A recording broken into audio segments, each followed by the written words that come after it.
¿Cómo están ustedes? Bienvenidos a Noticiero Judicial. La invitación es a que revisemos las principales informaciones surgidas esta semana. Como siempre, vamos a comenzar con los titulares. Primer seminario de colecciones jurídicas acerca la jurisprudencia a la ciudadanía en temas de medio ambiente, derechos de agua, migración y derecho indígena. En la entrevista de esta semana, experto académico mexicano en temas indígenas evaluó el estado actual de los derechos de los pueblos originarios. Indagamos en la colección patrimonial de la Biblioteca de la Corte Suprema para buscar la historia que hay detrás de aquellos libros. Comenzamos a revisar las principales noticias. Las sentencias judiciales pueden ser revisadas desde distintos puntos de vista. Esa fue la premisa propuesta por la Corte Suprema al inicio del primer seminario de colecciones jurídicas que, entre otras cosas, analizó materias de medio ambiente, derechos de agua, migración y también derecho indígena. Durante las dos jornadas se compararon la praxis judicial chilena y las visiones de expertos en distintas materias provenientes desde México, desde Argentina y también desde España. Con 2 jornadas de exposiciones se desarrolló el primer seminario internacional sobre derecho ambiental, derecho de aguas, migrantes y derecho indígena. Todas estas materias son parte de una iniciativa propuesta por la Dirección de Estudio, Análisis y Evaluación de la Corte Suprema denominada Colecciones Jurídicas de la Corte Suprema. Un espacio de discusión común en el que participaron los ministros del máximo tribunal, autoridades de gobierno y académicos de España, México y Argentina. La iniciativa tiene como principal objetivo acercar a la comunidad a una visión jurídica integral de las materias de interés. La reflexión y el debate acerca de los temas enunciados resulta trascendente por su importancia, afectar un sector relevante de la sociedad y por cuanto es una invitación desde el seno del Poder Judicial a todos los actores que se encuentran vinculados con estas materias para que participen en la discusión aportando nuevas ideas y puntos de vista. Principios de derecho ambiental internacional, intervención administrativa del derecho de aguas, consulta indígena y derecho migratorio fueron las materias analizadas durante este primer seminario. El objetivo de la Corte Suprema con esto fue acercar nuestro trabajo, que se manifiesta a través de un producto concreto que se llaman sentencias, a la comunidad, ya sea al mundo académico o a otras personas que tengan interés en estas 4 temáticas que escogimos por esta vez. A través del estudio comparado de otras realidades jurídicas, los expertos chilenos y extranjeros analizaron el impacto que logran los principios legales cuando son ratificados en la praxis judicial y los desafíos que son necesarios considerar.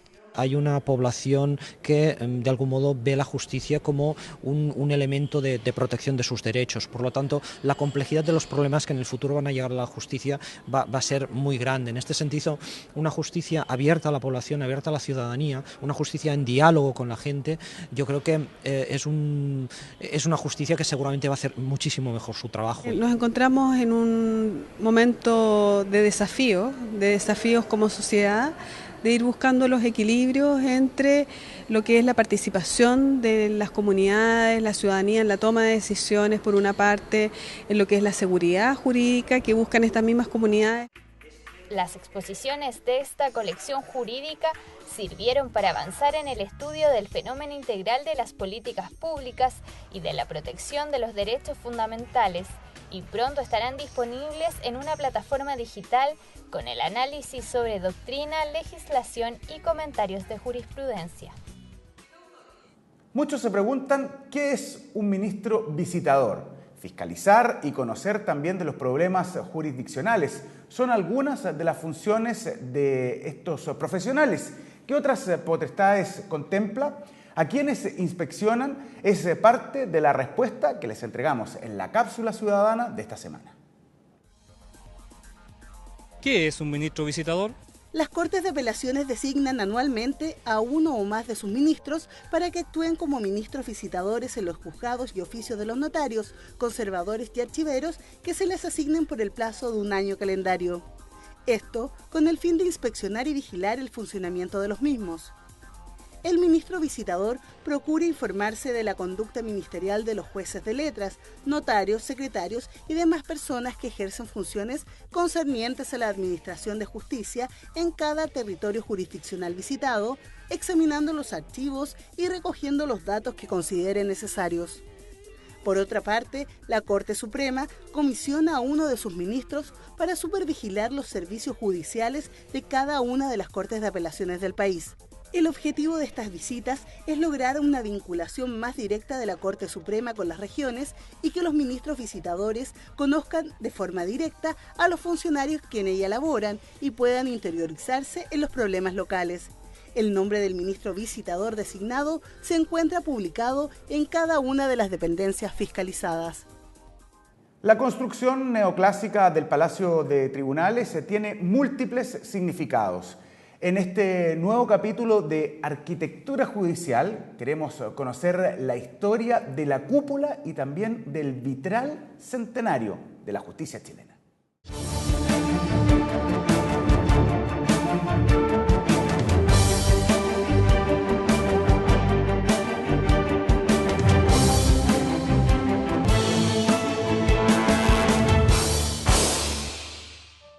Al salir del Salón de Honor en el centro superior del Palacio de Tribunales se encuentra este vitral, que tiene más de 100 años de antigüedad. En él están representados la República, la justicia, el comercio y la minería chilena. Son 58 paneles de vidrio y cerca de 3.500 pequeñas piezas llamadas vitró que conforman esta bella obra denominada La Justicia Chilena, realizada por la firma Mayer y Compañía de Múnich. La prestigiosa empresa estará a cargo de la próxima restauración de esta obra ornamental, quizás la más importante del palacio. Se hizo un levantamiento de distintos elementos dentro del mismo para recuperar el valor que poseían y para darle el realce que se merece una pieza histórica como el vitró en específico.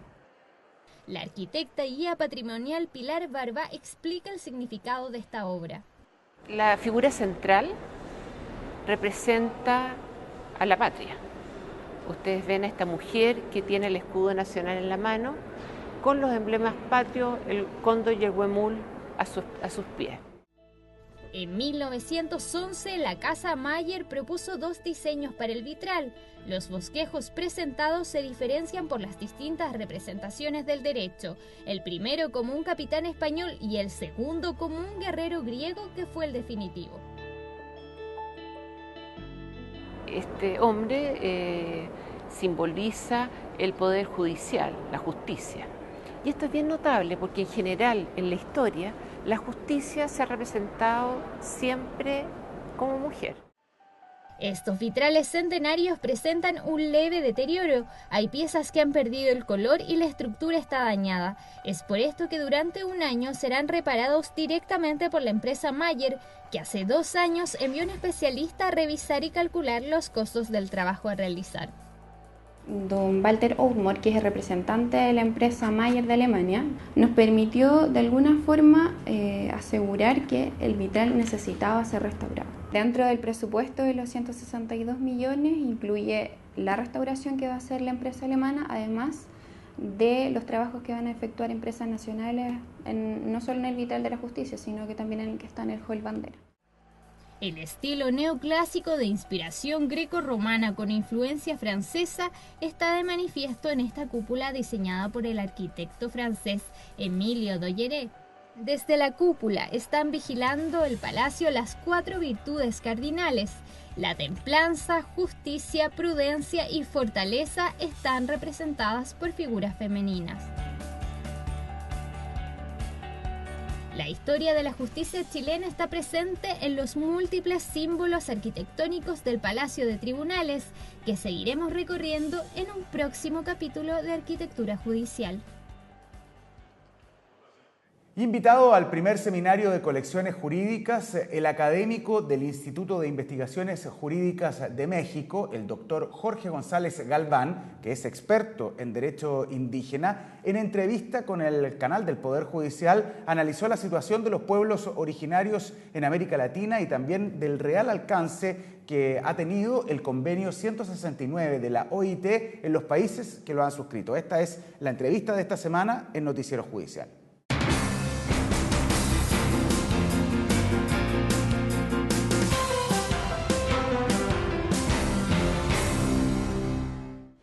Bueno, profesor Galván, le queremos agradecer que nos haya recibido en esta entrevista semanal en el Noticiero Judicial. Y la primera pregunta que le queremos hacer es cuál es la importancia de que se realicen este tipo de seminarios, tanto en nuestro país como en el resto de América Latina. La importancia, me parece a mí, radica en la divulgación de las experiencias que, por ejemplo, en mi caso, al expresar las que en México hemos tenido, permite una visión que amplía, que busca ayudar en la resolución de los problemas también a nivel en general de otros países y en particular de Chile, ¿no? Tomando en cuenta la propia historia, geografía y cultura nacional. Y básicamente el tema de competencia suyo es el tema de los derechos indígenas, y por eso le queríamos preguntar en qué nivel está el respeto de los derechos de los pueblos indígenas en América Latina, a su juicio. Yo pienso que en el último tramo del siglo pasado empezamos a considerar a los pueblos indígenas como sujetos de derechos y en consecuencia, aunque haya desigual avance en términos generales en relación con su reconocimiento y aplicación de los derechos, creo que hemos avanzado. No existe en este país, desde Canadá hasta Argentina y Chile, países que no consideren en su legislación los derechos indígenas, por ejemplo. En ese sentido, me parece un avance bueno. ¿Y por qué usted habla de los pueblos indígenas como sujetos de derecho? Hace esa aclaración, básicamente porque en un principio se pensaba solamente en conflictos o en una problemática política más que sujetos de derecho. ¿Tiene que ver con eso? De alguna manera era una política de Estado en la que se consideraba que la población existente en los estados debería aspirar a acceder a una cultura única. En el caso, genéricamente dicho, a la cultura nacional, que se caracterizaba, por ejemplo, por acceder al idioma castellano. En ese sentido, los pueblos indígenas eran objetos de esta política de integración nacional en la cual ellos tenían que, se había considerado, aceptar que la educación en la lengua española, acceder a la cultura hispánica, era lo mejor. En ese sentido, la diferencia ahora consiste en que es valioso que la cultura indígena se desarrolle en su propio idioma, desarrollando su propia cosmovisión. Entonces, hemos considerado ahora que eso es valioso, que es un patrimonio a considerar, y por lo tanto, ya ahora hablamos ya no de objetos de políticas públicas, sino que estas políticas públicas deben desarrollar sus propios derechos. Perfecto, usted hablaba de la cosmovisión y eso muchas veces se contrapone con ciertas políticas que apuntan básicamente al tema económico y no la cosmovisión de los pueblos indígenas en América Latina. Básicamente, en ese sentido, ¿cuál es la principal deuda, cree usted? De entender, de entrar en sintonía con la cultura de los pueblos indígenas? La base está en el diálogo, es decir, en no imponer políticas públicas, sean económicas, educativas, de salud, cualquier tipo de política pública que el Estado considere necesaria, porque precisamente la consulta está relacionada con saber qué piensan, con saber qué sienten, con saber cuáles serían sus beneficios, cuáles serían sus perjuicios y decidir junto con ellos lo mejor. ¿Y cuál es la principal deuda en América Latina? Yo pienso que la principal deuda está en que no los hemos considerado como partes de un todo. ¿En qué sentido? Se ha considerado que sus características culturales tenían que desaparecer, porque decidimos por ellos que la cultura nacional, la que habla o se desarrolla en español, con valores occidentales, debería ser lo más importante. Entonces, la deuda es esa. La deuda es no considerar que ellos culturalmente, por su manera de pensar, de sentir, de actuar, son culturas valiosas. Entonces, esa es la principal deuda, que ese todo cultural es valioso en sus diferencias culturales. Y en ese sentido, ¿cuáles son los países que más han avanzado? ¿Cuáles son los que menos han avanzado? ¿Y en qué pie está Chile? Yo pienso que es innegable que el caso de Bolivia es paradigmático en este sentido, porque ellos entraron a un proceso donde al participar políticamente como partido político, acceden a la cabeza del Estado y desde ahí toman políticas en favor de los pueblos indígenas. En este sentido, por ejemplo, la Asamblea Legislativa tiene una mayoría indígena, lo que sería el equivalente a la Corte Suprema, que ellos le llaman Tribunal Constitucional. Tanto el Estado como el Poder Legislativo y la Corte Suprema la han refundado y le han dado y la han llamado, con toda razón, plurinacional. En ese sentido entiendo que Bolivia es el que más ha avanzado y el que menos ha avanzado. Yo pienso que los que menos han avanzado en términos generales sí está relacionado con, y es lógico, por la poca población que puedan tener históricamente en sus territorios y que por lo tanto ha tomado tiempo la organización interna de ellos mismos, la toma de medidas relacionadas con su propio beneficio. Entonces, en ese sentido, Paraguay, Chile, ciertamente, Argentina, entonces son países que en términos generales, por su poca población indígena, están un poco ahora tomando medidas en ese sentido. ¿Y por qué Chile? ¿Cómo ve puntualmente el caso de Chile, que usted lo considera dentro de los países que están en deuda y de los que tiene que avanzar? Bueno, en el caso de Chile, me parece a mí, se está dando el mismo fenómeno en todos los países, tengamos mucha población o poca. El caso a que me refiero es el siguiente. Hay procesos de inversión, tanto pública, privada, nacional, como internacional, que está haciendo inversiones en territorios que ahora ocupan poblaciones indígenas. Por lo tanto, por las medidas o normas que ya existentes,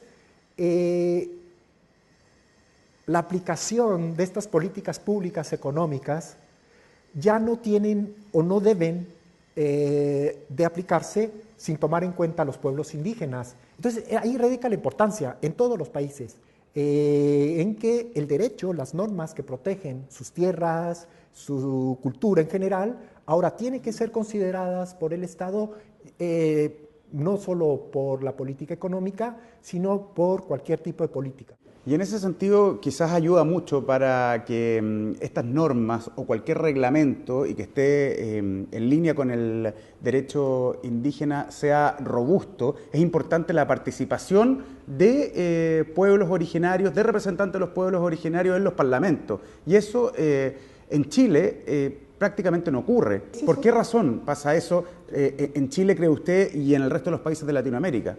Sí, bueno, aquí es cuestión de tiempo, creo yo, porque justamente una de las interpretaciones de los derechos políticos de los pueblos indígenas es considerar no solamente que al interior de sus comunidades puedan gobernarse por ellas mismas, eligiendo a sus propias autoridades, sino también participar en las instancias de gobierno del Estado en el que habitan.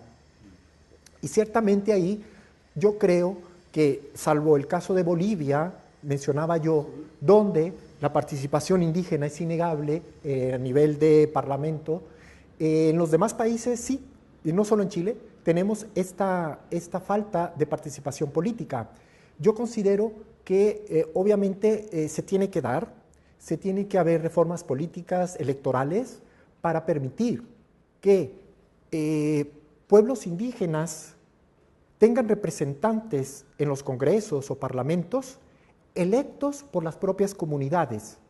Aquí es importante destacar ello, es decir, como están las reglas establecidas, nada impide que un indígena, a través de un partido político, pueda llegar a un parlamento. Y esto en México tenemos varios representantes indígenas que, a través de un partido político, son congresistas. Sin embargo, se considera que ellos representan al partido político, pero no a los pueblos, aunque sean indígenas. Entonces, por ello, la necesidad que se tiene en Chile y en todos los países de América Latina es que en los congresos tengamos representantes de los pueblos indígenas electos por las propias comunidades directamente para que participen en los congresos. Perfecto. Ahora, ¿ha sido suficiente, a juicio suyo, el convenio 169 de la OIT para garantizar los derechos de los pueblos originarios, de los pueblos indígenas, más una serie de reglamentos y documentos que se han firmado desde esa fecha? Yo pienso que es una buena base porque a partir de ella, es decir, del convenio 169, es una base jurídica, es una plataforma jurídica para impulsar a nivel local, en función de las necesidades de cada país, impulsar más los derechos. Entonces yo lo veo así, que si bien puede ser no suficiente, es una plataforma muy poderosa para lo que falte en impulsar derechos a nivel de cada Estado nacional, se puede hacer sin ningún problema. ¿Y quiénes han sido los principales beneficiados de este convenio? Yo pienso que los principales beneficiados han sido los pueblos indígenas. El caso mexicano, por ejemplo, cuando los congresos han tenido la obligación de legislar sobre pueblos indígenas, buena parte de la discusión para aplicar, reconocer derechos indígenas ha sido el convenio. Casi literalmente, algunos derechos que se reconocen en la Constitución mexicana son tomados del convenio. Entonces, los principales beneficiados sí han sido los pueblos indígenas. ¿Y los pueblos indígenas lo sienten así? Bien, buena pregunta. Hay que considerar que, siendo una fuente de derecho internacional, curiosamente, el derecho internacional lo han hecho los estados. La principal herramienta de producción de normas internacionales son los estados. En materia de derechos indígenas, la particularidad de esta normatividad es la participación directa de pueblos indígenas directamente en estos organismos. Entonces, sí considero que la participación política de los indígenas en estas instancias ha hecho que a nivel nacional se acepte como parte de sus herramientas para convencer en sus estados de que sus derechos se deben aplicar. En ese sentido, quiero llevarlo al tema de la importancia de la consulta a los pueblos indígenas. ¿Cómo debe ser la metodología para considerar no solamente la opinión de la autoridad del pueblo indígena, sino también de la comunidad? Bien. ¿Y cuál es la experiencia que ha podido rescatar usted en distintos países? Bien. En teoría, para que la consulta sea efectiva, ciertamente, como bien lo aclaras, no se tiene que estar pensando en consultar solo a sus autoridades. ¿Se entiende? Al conjunto de la comunidad de los pueblos. En ese sentido, para hacerlo efectivo, se tiene que identificar a quiénes son los miembros que integran esas comunidades. Aquí, para ello, yo he mencionado que es necesario, es el caso mexicano, que un indígena no tiene un documento oficial que lo acredite como tal. Entonces, esto es necesario para mí, para que la misma consulta, a través de esta acreditación, se haga el debate, se haga el diálogo para que el consentimiento que se pueda dar sea realmente de las personas que forman parte del pueblo indígena. Pero ahí hay un punto que me surge la duda, obviamente, cuando usted habla de una acreditación, también inmediatamente salta el tema de la discriminación, que muchos lo pueden tomar como que es un tema discriminatorio que en su carnet de identidad, como se le llama acá en Chile, aparezca el origen de esa persona o la etnia que tiene. Sí, así es. Es obvio que esto se presta a desconfianza por temor a que sea una herramienta de discriminación. Por eso la misma Bolivia decidió que sería voluntario. El gran debate que se tenía históricamente de determinar quién es indígena, quién no lo es, quién lo decide, el mismo convenio ya lo zanjó en el sentido de decir, es indígena aquella persona que se acepta como tal. Y entonces, si quiere que se haga constar en un documento oficial que esta persona decida. Se nos acaba el tiempo, profesor. Le quería preguntar cómo ha avanzado en México el tema del reconocimiento constitucional de los pueblos indígenas. Sí, el avance, es obvio mencionarlo, se dio sobre todo a raíz del levantamiento armado de los zapatistas indígenas de Chiapas en 1994. A raíz de ello, la discusión en la agenda nacional sobre sus derechos se empezó a dar hasta concluir en este momento con una reforma constitucional en el año del 2001. En este año se reforma la Constitución para otorgar básicamente el derecho a la identidad individual, el derecho a la autonomía política, el derecho al derecho, es decir, el derecho a decidir sus propios conflictos aplicando sus propias normas, y el derecho al uso y disfrute de sus recursos naturales. Esto es un avance que desafortunadamente todavía no tenemos la reglamentación para que la aplicación sea más efectiva, pero está en ese camino, están las bases. Pero sí se ha avanzado, por ejemplo, en la experiencia de la resolución de los conflictos. Hay antecedentes judiciales que nos dicen, que confirman, mejor dicho, que estos derechos ya reconocidos en la Constitución se tienen que aplicar, se deben aplicar, y que en ese sentido, a pesar de la falta de reglamentación, no es un obstáculo después de que tenemos este reconocimiento internacional por el Convenio 169, por la Constitución en el artículo 2, para que los jueces, cuando un indígena a título individual o a título colectivo reclame derechos, el juez pueda hacerlos valer. Claro. Perfecto. Y en el tema de la resolución de los conflictos me refiero a cuando existe alguna problemática entre dos personas naturales, por ejemplo, que son miembros de una comunidad indígena, se pueda resolver con el criterio y la cultura ancestral de esta comunidad. En eso se ha avanzado también en México, por ejemplo, para llegar a un tribunal ordinario después de una segunda instancia, cuando ya se zanjó esa instancia en el pueblo originario.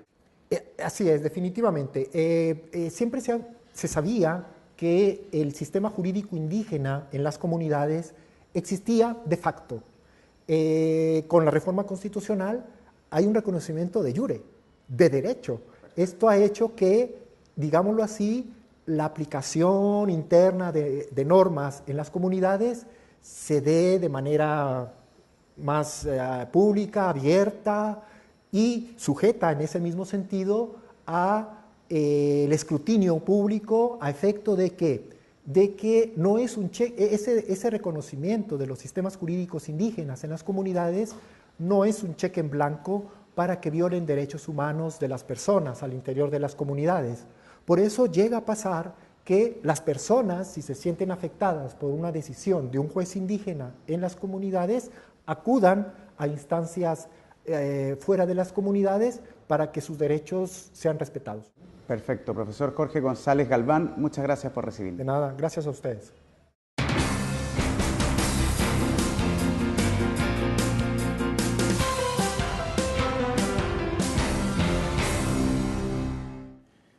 Ya se lo adelantábamos en titulares, la colección patrimonial de la Biblioteca de la Corte Suprema contiene detalles históricos de las primeras audiencias realizadas en Chile, por ejemplo. También el documento más valioso relata la transición de la justicia durante la Patria Vieja y coincide además con la fundación de la ciudad de Santiago. Este es el primer capítulo donde queremos ahondar en la historia detrás de los libros que hay en el Palacio de Justicia. La Real Audiencia fue instituida en Chile como órgano de justicia por el rey Felipe II en 1565. Los fallos redactados por los escribanos quedaban registrados en los expedientes. En los estantes de la Biblioteca de la Corte Suprema, que alberga más de 18.000 libros, encontramos guardado en una caja especial, hecha de un material libre de ácido, un manuscrito original, el más valioso de la colección, el libro de acuerdo para este año 1792 y siguientes. Contiene todos los litigios que hubo en esa época que la Real Audiencia tuvo que dirimir, ¿no es cierto?, en cuanto a juicios que se llevaban en esa época. A través de sus páginas es posible apreciar la calidad del papel escrito a pluma y la diversidad de tipografías, característica de cada escribano en el cargo. El 17 de mayo de 1811, un acuerdo detalla un hecho histórico, la apertura de un nuevo tribunal de apelaciones que se principió para su despacho. Este párrafo notifica la disolución de la Real Audiencia semanas después de ocurrido el motín de Figueroa. Asimismo, contiene otro significativo acuerdo que enumera las nuevas normativas que regirán las funciones de los escribanos para evitar el desorden y el extravío de los expedientes. La Real Audiencia fue disuelta finalmente en 1818 durante el gobierno de O'Higgins. Entonces se estableció la Cámara de Apelaciones, antecesora de la actual Corte de Apelaciones de Santiago. Continuamos con más noticias. La reforma procesal penal modificó el sistema de procesamiento de las causas penales y estableció un esquema acusatorio en que se dividen las funciones de investigar, procesar y dictar sentencia. Por ello, las causas dejaron de estar en manos de los juzgados del crimen, creándose los tribunales de garantía y también los tribunales de juicio oral en lo penal. ¿Cuáles son las características de estos últimos? Se lo contamos en la cápsula educativa. El Tribunal Oral en lo Penal es un órgano colegiado permanente compuesto por 3 jueces cuya función es juzgar y dictar la sentencia definitiva, condenando o absolviendo al imputado en un juicio oral y público. Su territorio jurisdiccional comprende una agrupación de comunas. En cuanto a su competencia, les corresponde: A. Conocer y juzgar las causas por crimen o simple delito. B. Resolver todos los incidentes que se promuevan durante el juicio oral. Y C. Conocer y resolver los demás asuntos que la ley procesal penal les encomiende. Solo los casos de mayor gravedad llegan al juicio oral, en el que en una o más audiencias el fiscal y el defensor presentan pruebas y testigos ante los 3 jueces del tribunal. Luego de concluir la presentación de pruebas y los alegatos de las partes, los jueces dictan sentencia.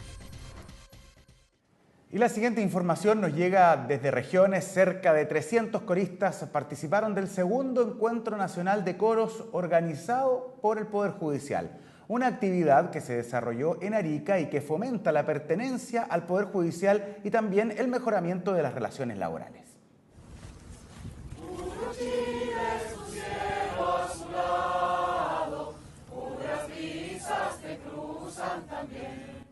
Lo que usted está viendo no es cualquier coro. Son más de 50 funcionarios del Poder Judicial, integrantes de distintos coros de todo el país, entonando el himno nacional en la cima del Morro de Arica.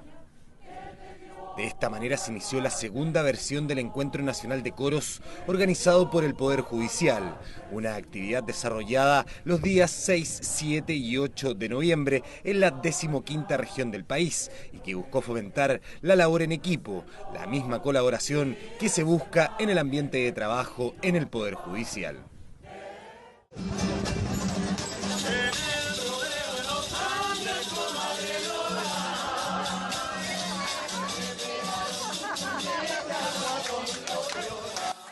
Durante los 3 días congregó a cerca de 300 coristas, los que compartieron con la comunidad ariqueña presentándose en escuelas, hogares de ancianos y una gala en el Teatro Municipal.